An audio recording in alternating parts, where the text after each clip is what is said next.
Hi everyone, welcome to episode 16 of Demand Decoded. Thanks for tuning in, taking the time to join us. And today I'm joined by Amanda to discuss how you can maximize the value of your marketing agency. And I was actually a little bit unsure of this topic. Like when, Amanda suggested it, we were kind of chatting around content to create and stuff. But actually, on reflecting and, we'll dive into the reasons, I think it will be an incredibly interesting topic to anybody who's currently working with an agency and maybe planning for next year, and hopefully it will really step change your relationship and performance with them. But obviously, like, because we're an agency, sometimes it can feel a bit like, topics like this, maximizing value from your agency, can be a bit pitchy. And because we're an agency, we're going to try and pitch blend to you, but that's absolutely not true. And we're not trying to dig out any other agencies here. We're coming at this from the angle of being marketers, but also with kind of the benefit of working in an agency. Like, we've seen the things that didn't work for us as marketers, but also now we see the things that really work as an agency and the things that our customers do to help us get the best results for them. So hopefully some of the advice that Amanda's going to give here will really help you make some changes to start driving forwards with your agency. Did I cover that about right, Amanda? Yeah, I think so. Yeah, I think this can be a really good topic, not just for people who have agency relationships that they want to improve the results from, but also from people who are agencies. How can we change the way we're working with our customers? Ultimately, it's all going to come down to the quality of the relationship, and that's where value is really driven from. So yeah, that's what we want to talk about today, not about picking the right agency um, or actually changing what kind of agency you work with, but actually how do you get the most out of the resources that you've currently got at your fingertips, and get the most success for your business. Yeah, for sure. Cool. Right. So let's dive in. If you're watching live, feel free to ask questions in the LinkedIn chat and we'll pick them up as we go along. But yeah, let's kick things off. And I suppose, Amanda, it'd be good to kind of just quickly cover why we're actually talking about this today.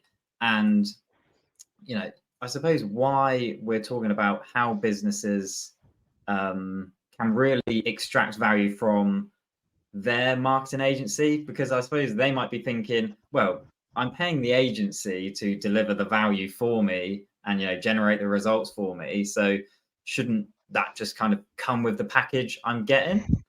Yes. Yeah, I can completely see why that's the thing, is like, I'm paying for this, so shouldn't I just be getting it? But when we think about the fact that an agency relationship is a service, it's always going to be a service. We're not selling discrete products. It's not like you can go and say, I want exactly that. You always have to have some sort of input from your side. There's always that need for information exchange. That's that's why this is something that we have to talk about. How do we do more with the relationship? How do we share information better to get the best out of each other's best qualities? I think is really important. And also, kind of more broadly, in this ecosystem of businesses looking to get agencies to support them, or even freelancers, or even their own teams, how when we're doing better in our individual relationships, we are creating good practices that everyone actually ultimately benefits from. You know, the way that people interacted with agencies in the past, I think, could be quite quite transactional or quite negative. Of if you have a bad experience, you can go around spreading that bad experience. If everyone is getting on better and achieving more, I think everyone benefits. But also, ultimately, if we come back to that point about what are we trying to achieve, quite often I think it does start with that thing that people are looking at the service that they're buying and thinking about the output, the item Yeah. that they get out of that service, a web page, an app, and something that is more of a product, and they are not thinking about the true value, which is the success. And if you shift your thinking to creating the relationship that creates success, then you're already onto a better start than I think a lot of people are. Yeah, and I really like the examples that you were giving before, when we chatted before this, in, around other service businesses, like, well, any service business, right? But particularly the kind of building a new house example. Like, Yes. if you're building a new house and you hire an architect, which you would, to design the house, would you then just set them off on the task and not speak to them again before the house is complete? No, like, the communication you have throughout is so incredibly vital to the actual output. And it's the same with any service. Well, that's the thing, isn't it? Because you might say to an architect, I want a house. You want far more than a house. You Yeah, want a lifestyle, and they need to understand that lifestyle to design you the house. You yeah, say to your agency, we want a website. You need to tell them what that website needs to do for you and your business for them to design that website well. And they need to look at other factors, things that you don't understand, things that perhaps, in the house analogy, your structural engineer might be looking at for you, or your quantity surveyor, or whoever it is. But you're not going to that the output isn't ultimately the brief. The brief is everything that goes around it. It's a huge amount of context. Some of the other stuff that we talked about as well is when we were spitballing this idea for this conversation, we really talked about the fact that even in what seem like simple contexts, much simpler than something on the grand scale of your grand designs Kevin McLeod moment, there's still a huge amount of information that's needed. I gave the example of you pay someone to come and clean your oven because you're not mm, very good at cleaning your oven yourself, and that obviously says a lot about me. But ultimately, that person needs to know what kind of oven you've got. That person needs to know where you live. There's a whole bunch of stuff that they need to be able to give you an accurate quote and then come and do that job for you. So every single service does rely on exchange of information. And also, it's especially important when it comes to anything that might be creative and subjective as a result, that yes, you yeah. do create the right environment for creativity to be delivered successfully, for subjectivity to be dealt with well as well. Yeah, cool. And I'm sure we'll dive into more on that subjectivity point as we go. So, I think to start us off, it'd be good to kind of outline some of the biggest mistakes that you see marketers making, that we Mm. might have made actually, that marketers can change to improve the value they're receiving from their agency. Yeah, absolutely. I think this first one feels like something I bang on about all the time, which is your classic marketing synergy point. Mm, People hate the word synergy, but when they actually think about the idea of something being greater than the sum of its parts, they love synergy. They love what synergy means. It means that all of the efforts that you're making work together and produce more. But the problem is, I think that when a lot of people work with agencies, they move down to the tactical level, they move away from the strategic level. And so yeah, they treat those tactics in isolation from the overarching goal, the overarching strategy. And what that means is you divide down your effort and you divide down your impact. You go to, let's say you go to your TikTok agency and you just brief them on your TikTok campaign. yeah, You go to your video partner and you just brief them on the video campaign that you want to deliver. But if you don't give them that brief in the context of the broader campaigns that you are doing, you will never get the best version of that item that comes out the other end. You will never get the best version of that TikTok if it's not riffing off something that can be seen in another part of your campaign, if it's not telling a greater story, and if it's not ultimately driving towards the overarching goals, if it's only driven on the social media metric in that one channel, it's not going to play as well with the other parts of your activity as it would if it were part of your greater strategy and plan. yeah, for So sure. yeah, you look at things that, I want this one deliverable over here. I want this one poster. Well, okay, but Mm. what's that poster referring to? And what, okay, there's an event. Let's find out more about the event to decide the best content for the poster. Now, that I think is another point there as well. When you are looking at your agency partner, your freelancer, whoever, as if they're only good at delivering that item that you Mm. tell them exactly how to create, you're not engaging with all of their experience. You're not engaging with everything that they know that allows them to make suggestions and be creative and have input. So the output is never going to be as good as something that you collaborated on. Yeah. I mean, would you say that? I mean, I think I would. Like most agencies, freelancers or whatever, want to be involved in that strategic conversation and that high level. How should we do this? What are your thoughts on it? That's such a better place to start and even, come from time and time again Yeah. than boom, here's the brief, boom, boom, like line by line, here's exactly what we need, go and do it. Yeah. I think this part is so important because when you buy that person, that person's time, you buy all of their experience. If you choose to cut them off from that experience and say just deliver this part and don't give them the ability to engage all of their skill, arguably you're only getting a third or maybe less of their actual value, what they could actually contribute. And it's not necessarily, I think people, when they think about their agencies, they're very, very aware of the time that they pay for, Mm, but it can take someone the same amount of time to do something really well as it can do for them to do it based on half-baked information. But you can guarantee that if they've got more information, the result, not just in terms of what the output is, but the success of that is going to be better, because you're going to be building on all of their experience if you talk to them about the why, if you talk to them about the other items that are going to be part of mm. this campaign, and make sure that they truly understand how this influences your ultimate goals.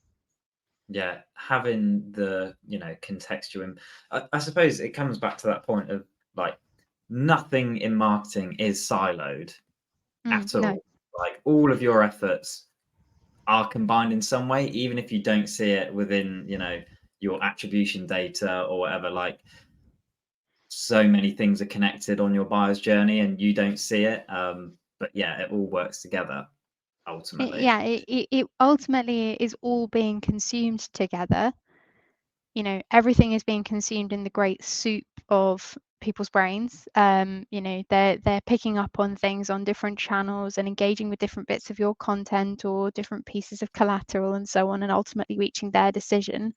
So why not lean into that and make sure that what you're doing, what you're delivering, is as consistent as you want it to be and need it to be, that it all contributes towards the ultimate goal.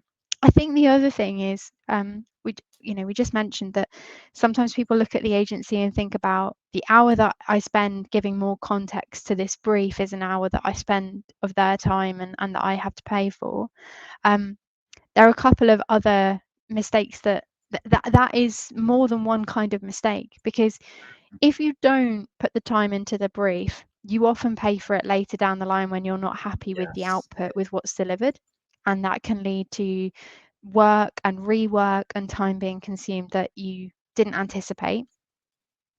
And on the bigger scale, that goes a bit further, because I think a lot of marketing groups, organizations, they they don't give themselves enough guidelines. Mm, They leave things to be more subjective. So when it does come down to that output, it's much, much harder for them to sign things off. So things like not having fully fleshed out brand yeah. guidelines feel expensive.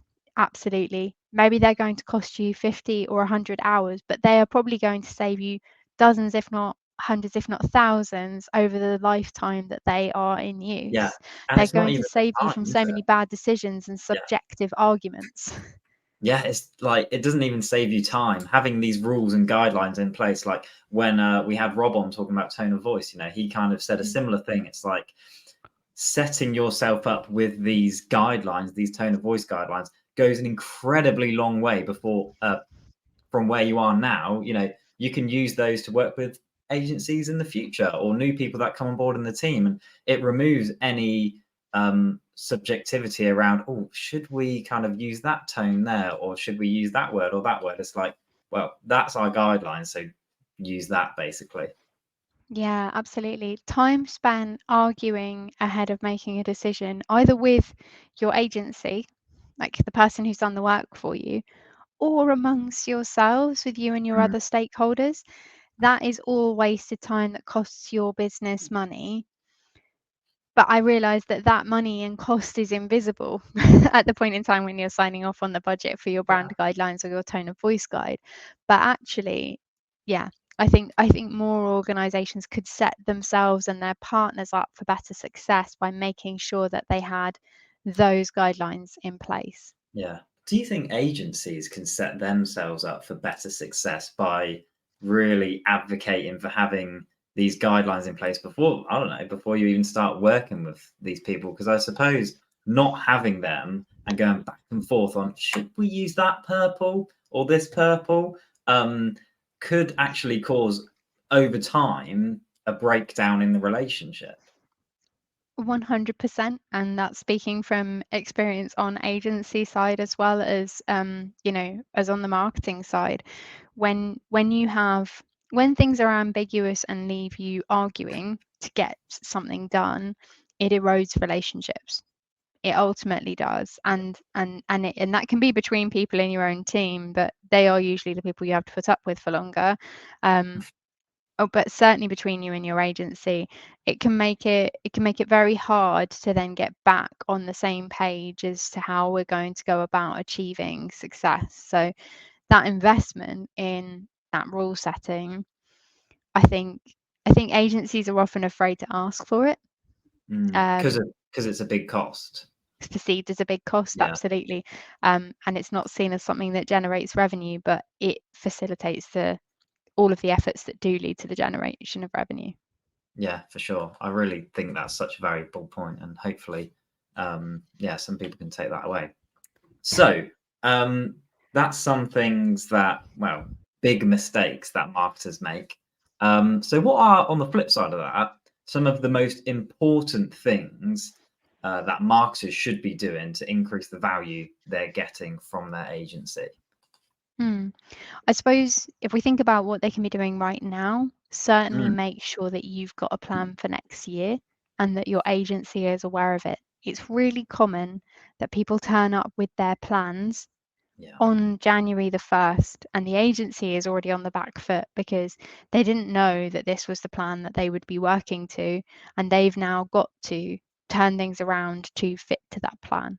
So I think if you are planning, talking to your agencies about that planning phase and what you're considering and the options that are available and getting their recommendations is important. I know as well that that can feel like, oh, your agency is just going to gouge you and use that as an opportunity to upsell.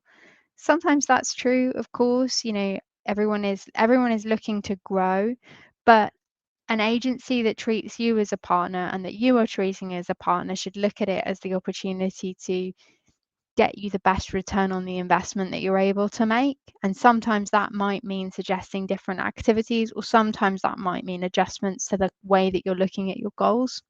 Mm. So, getting their input and getting a dialogue going there will be really valuable to both you and them.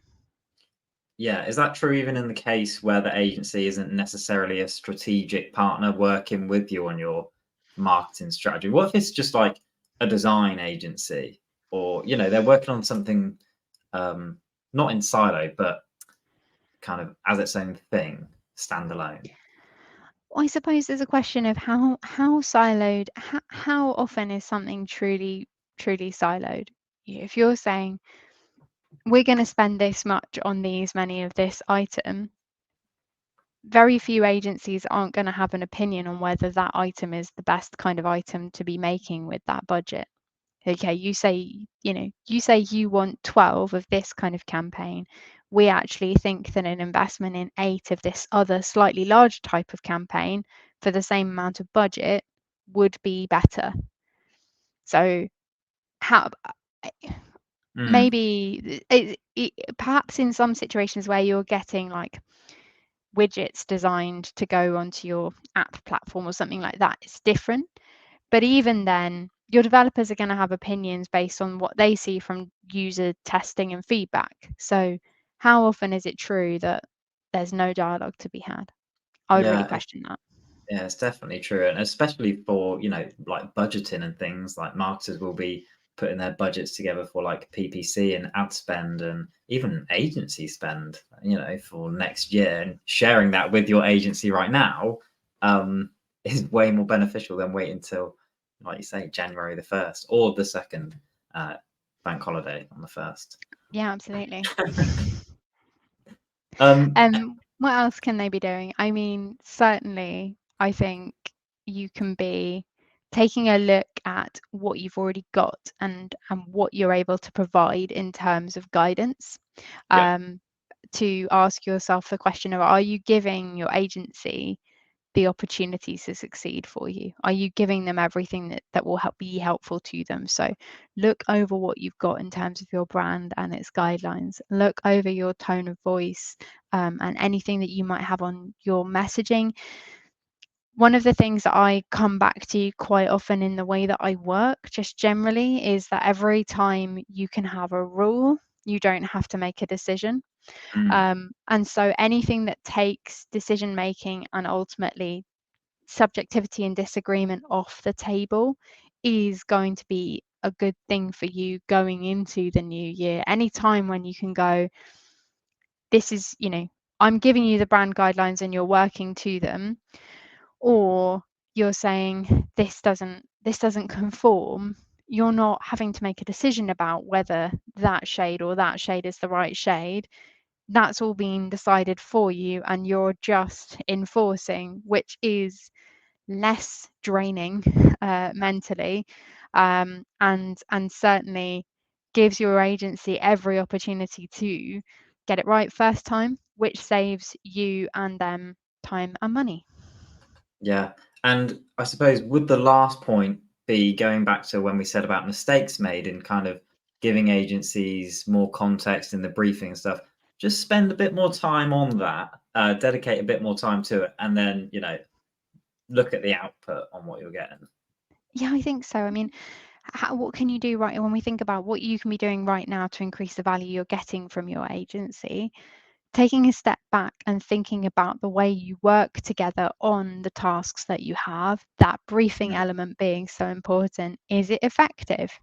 If you're finding that you're spending a lot of time sweating over the work and having to push it and push it back and forward between you, then probably not. Something is going wrong at the point where the information is being captured, most likely. Um, so thinking about how you can refresh that part of your relationship and do better with it would be a really good thing. Probably also having an open and honest conversation about it with the agency if you feel genuinely like something is not working and it's not a tangible thing, like you're not getting the results that you want, but maybe it is that.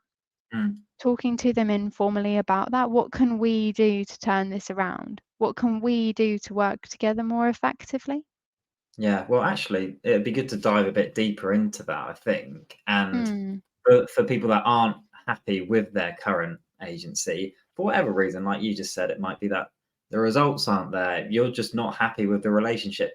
You might not like the people. Who knows? mm. There's so many reasons, isn't there, for agencies and marketer relationships falling down.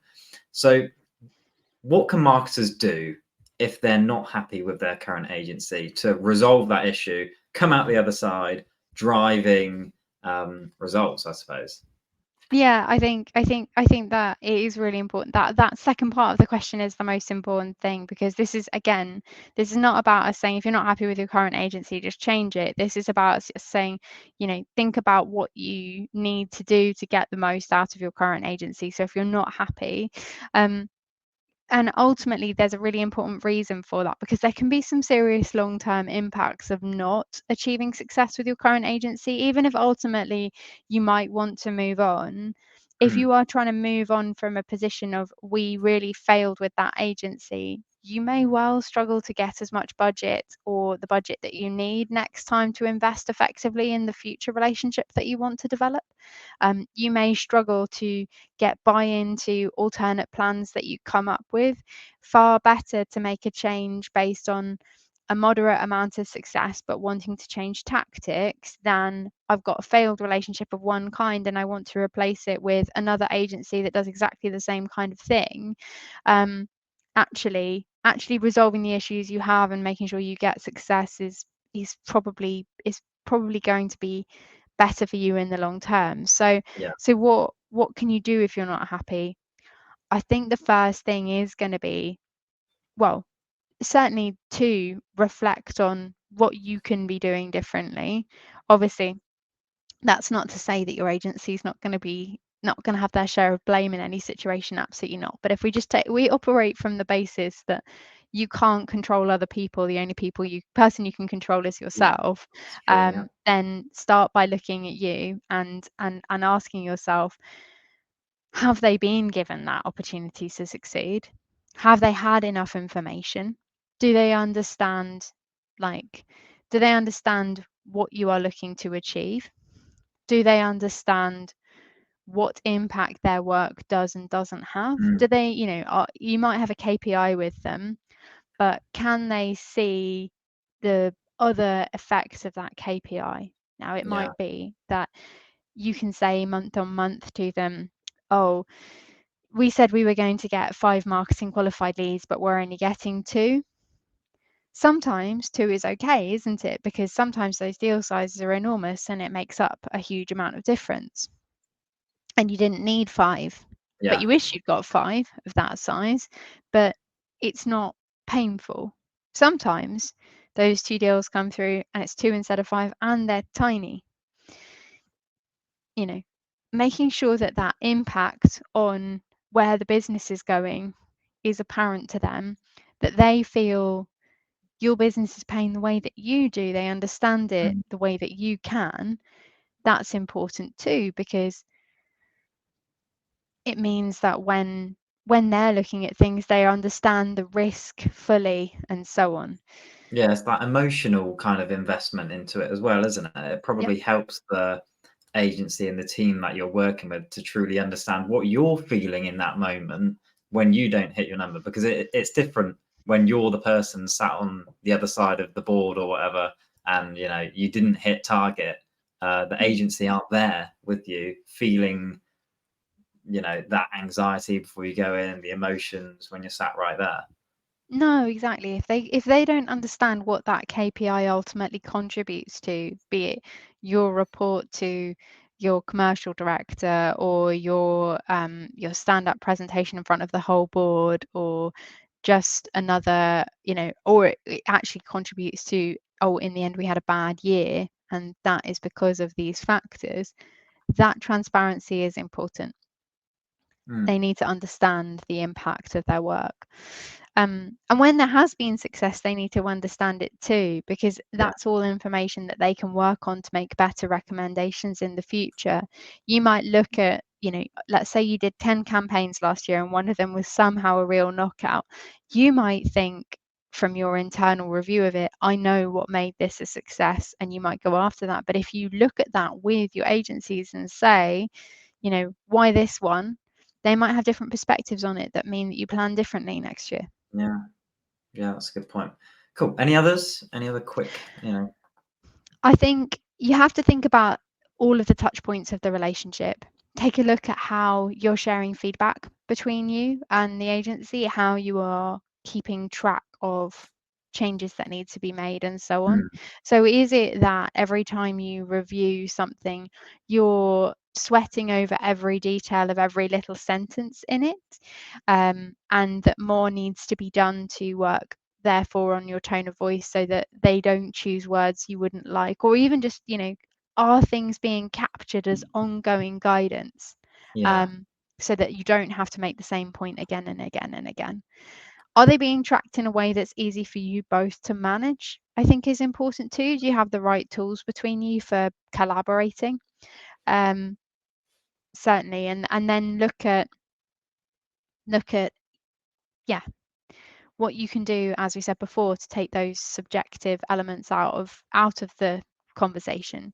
If Yeah. you really look at it and you want to lean into that capability in the team that you're working with, are you going to sit here and sweat over the choice of enterprise versus organization? Sometimes yes, sometimes there's a really good reason, but if there's a really good reason for that, you should probably be capturing it somewhere as to why, so that people have that as part of the overarching brief of working with you. Yeah, and it's probably likely that you see in the feedback, things, the feedback that you're given on things, that there's regular occurrences of feedback popping up. It might be, like you said, sentence structure or whatever, or a particular design element, and then setting aside some budget and some focus on those rules, those guidelines will probably like resolve those things. Yes, I think so. If you take a step back and you find that you are having to quibble lots and lots of design things and choices of imagery or choices of color use and so on, maybe there's not enough information in your brand. Yeah, cool.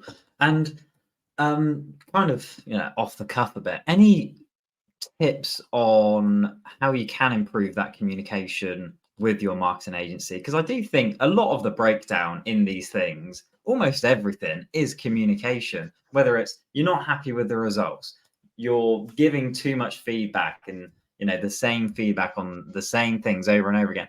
It's just communication at the end of the day, isn't it? Mm-hmm. I think sometimes, again, there can be a reluctance to spend time on things that are not outputs. Mm, So if you want to encourage collaboration, true collaboration between you as a business and your team and your agency, then being prepared for there to be conversations that aren't your meeting about the deliverables and are we going to have that campaign out on time, having conversations between, let's say, your digital marketer and someone else in the agency team who's really good at looking at data, might not have a deliverable attached to mm, it, but it might lead to some really good ideas for how campaigns might be shaped in the future. It will improve collaboration. How can you encourage collaboration? Unfortunately, there is an element of it that is transactional. If you are going to work closely with your agency and get the best out of them, you have to pay for that time to collaborate. But that time should repay itself with interest ultimately when the work that comes through is better, the ideas that come out are better, when the agreed plans make more sense and are easier to sign off. yeah, it's a lot of it does come back to money, doesn't it? When you're talking about agency freelancer relationships. It's a really hard one, isn't it? Because ultimately, to have a truly collaborative and creative relationship, it can feel really hard for there to be a commercial element to that. If you want people to be free flowing and stuff, you don't want them to be looking at the clock. Absolutely. But seeing that as cost and not investment is probably the problem there.